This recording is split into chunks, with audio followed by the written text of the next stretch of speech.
Hello, 依照 Martins, licensed marriage and family therapist, couple therapist. Today, let's talk about mind reads. So mind reads has been in my life recently. It seems to be everywhere. It's like the air we breathe in Beijing. So I was in Beijing last week for a month, and the airs always have this lightly smoked tint to it.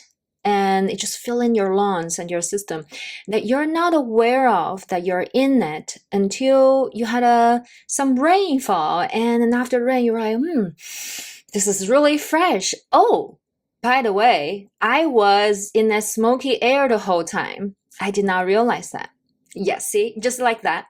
So mine is like you are deeply in the emotions of reacting to your mind reads towards someone, with someone, until later you realize, oh, that was not a reality, by the way. That's what I think you are thinking of me, what I did. And why did I do that? I waste all my time and energy and having all so much feelings based on nothing. That was not even real. After you check it out, right? So what is a mind read?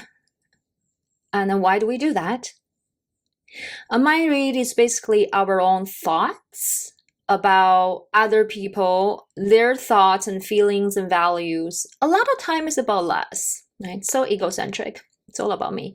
And a lot of times they're not very positive. And it elicit a lot of feelings in us and reactions and impulses and behaviors. So it's good to check them out if you have a relationship with someone that you have mind read with, or you want to be a relationship with them. And how do we check it out? We generally ask the other person, I have a mind read about you. My mind read is blah, blah, blah. Is that true? So you get some data from the other person, see if you're correct or not correct. Therefore, you can decide, oh, I'm going to have a lot of feelings based on what you're saying. So you're not wasting your time and energy, right? On some that's not checked out information. Could be your projection. It could be true, but it also could be projection. We as human beings, we all do mind reads all the time. And I think it's because we do not like the unknown. We do not like to sit at the edge of something that we don't know what's going to happen. And our brain really tried hard to make something concrete. So we'll be entertained. From little kids to older people, a whole range of human beings, we all do that. Sometimes we'll conveniently keep it to ourselves in our own system when we don't check it out with other people. So we may not get rejected, we don't get hurt as a way to protect ourselves. So there's some function to that. But then it can be very costly when we have a lot of feelings based on something we come up in our head. We don't even know if it's true or not. In my opinion, it's not very cost effective. It's a waste of time and energy. I'd rather spend my time and energy on something else. So I actually have some examples.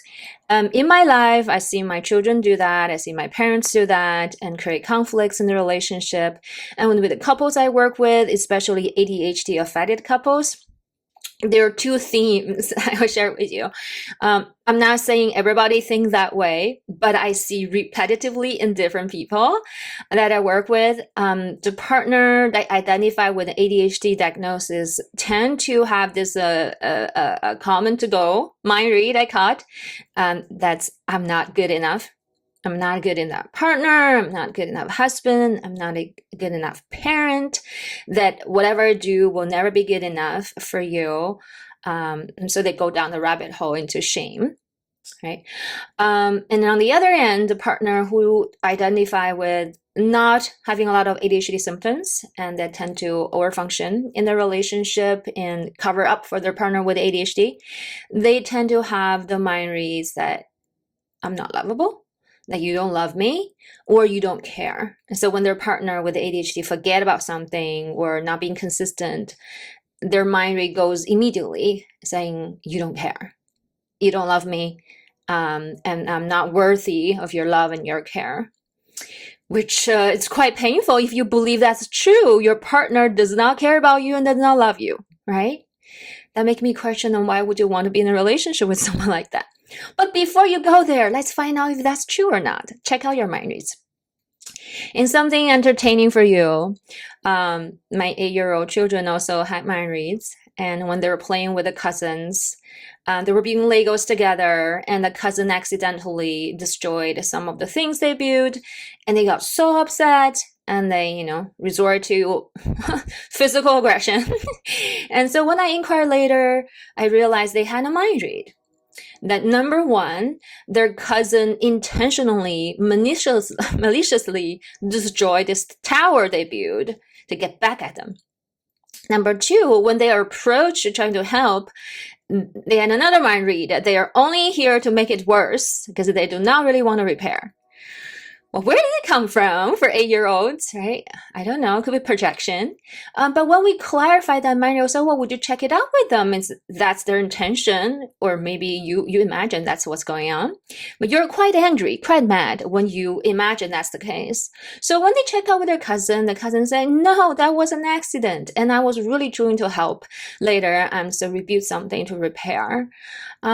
So you can see the face, my children, that just relaxed and relieved, and they have more room to reconnect with their cousin and to actually have a hug together, and they play together again.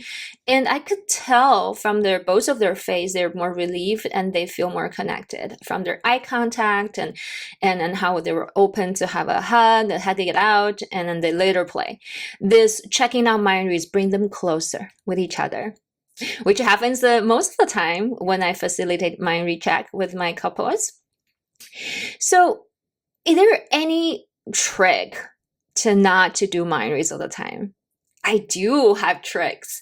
I used to do a lot of mind reads. It's my culture, in my Chinese culture. Oh, let me tell you a little bit about that.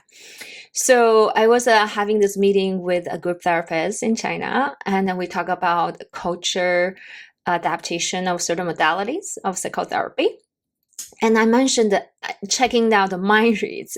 And my joke was, if we don't do mind reads, if we check out all the mind reads, there's literal, you can't make those Chinese palace fight TV shows. Those are soap operas that's very popular in China that generally happen in the ancient times in the palace of the emperor, where they have a lot of concubines and all his women fighting for him, his attention and love, and they disparage each other, they trick each other, they kill people, and trying to get the attention, love, and rank.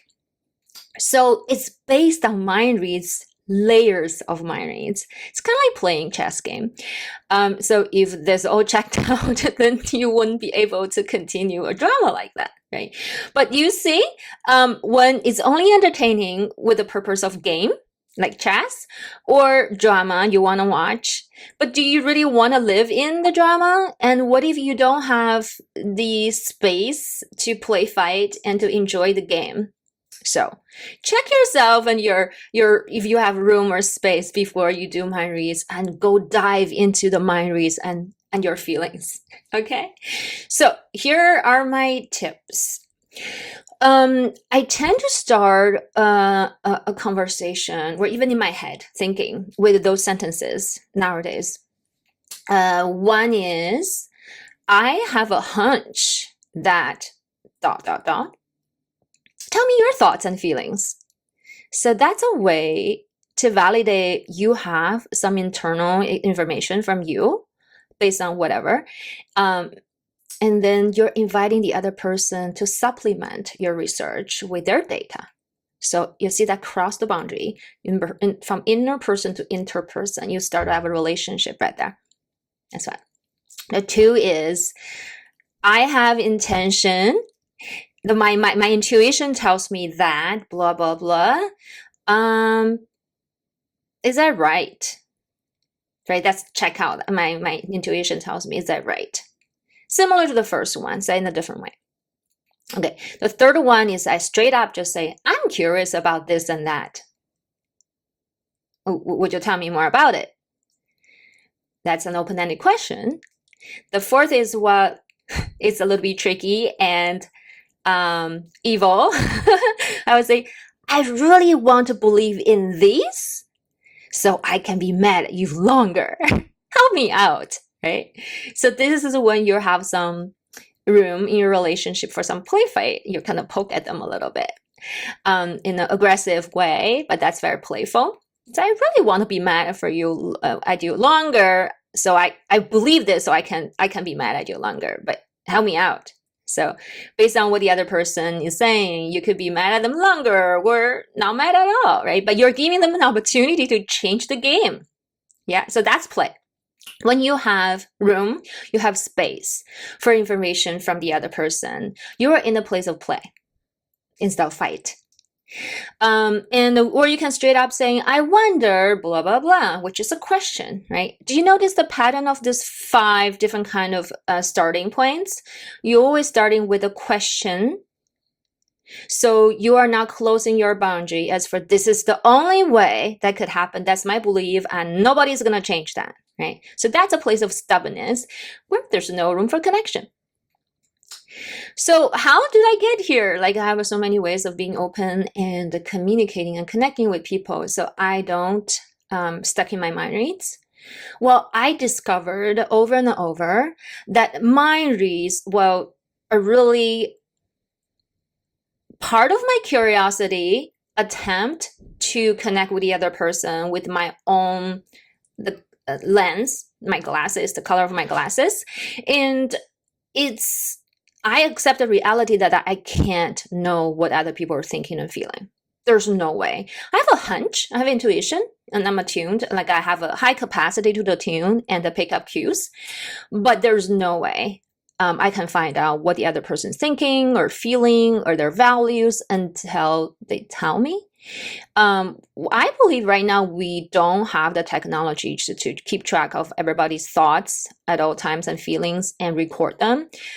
I would hate to have that. That's like such an intrusion of privacy, in my opinion. Like, I would like to keep that to myself. Thank you very much. So there's no way for you to find out about your partner's thoughts and feelings unless you ask them. And you have a choice too, to believe what they're telling you or not believe. It depends on the situation, right? And the context and your history. You can choose if you want to believe them. And based on your belief information, then how your system is respond to that. Well, when you don't believe that, how's that impacting you and your relationship? But there's always a choice. And it's a good place to be curious, right? So since I can't find out, I do not know from my own end before I cross the boundary to the other person to know what they're thinking and feeling and their values are, why do I want to waste my time and energy to guess? And why would I invest so much energy and emotions to feel based on this thing that I don't even know is true or not? Like, for me, that's just very silly. If you look at the bottom of it, it's very silly. Why can't we just drop that and focus on what's more interesting to us, which is our internal world? For me, it's very interesting. The dynamic between people are interesting as well. But you can only find that out by opening your boundary and having relationship connection with someone. Start with asking a question. Well, how are you feeling? What are you thinking? Is that true? Right? All right. Thank you for viewing. I will see you next week, and I can put some of the palace fight links down here in the YouTube description in case you're interested. And we definitely have high production of palace fight psychological thriller drama in China. All right. Till next week. Bye.